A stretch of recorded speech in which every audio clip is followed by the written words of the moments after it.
বন্ধুরা, আজকে আমি আপনাদের সামনে বাংলাদেশের অন্যতম একটি স্থানে নিয়ে আসছি, যা অলরেডি আপনারা আমার পিছনে দেখেই বুঝে গিয়েছেন স্থানটির নাম কি। ঠিক তাই, এরকম একটি জায়গা, সেটি হচ্ছে লঞ্চঘাট। এই লঞ্চঘাটটি ঠিক ঢাকা জেলার সিটির ভিতরে পড়েছে। তো যাই হোক, আর এটাকে বিশেষ একটি নামে সবাই চিনে থাকেন, সেটি হচ্ছে সদরঘাট। আপনি আমার পিছনে, ঠিক পিছনে দেখতে পাচ্ছেন সদরঘাটের সেই বহুত অনেকগুলো লঞ্চ এদিকে। ঠিক আমার পিছনে যেগুলো, এগুলো হচ্ছে ভোলা জেলায় যায়। এর একটু এই পাশে যেগুলো আছে সেগুলো চাঁদপুরের দিকে যায়। আর আমার ঠিক পিছনের এই ডান পাশে, এদিকে সব বরিশাল। তো যাক, স্বল্প সময়ে আমি আপনাদেরকে যে এইটুকু বিষয়টা দেখাতে পেরেছি, এতে আমি আনন্দিত।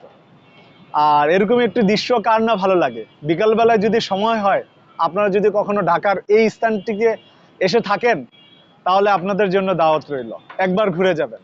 ধন্যবাদ।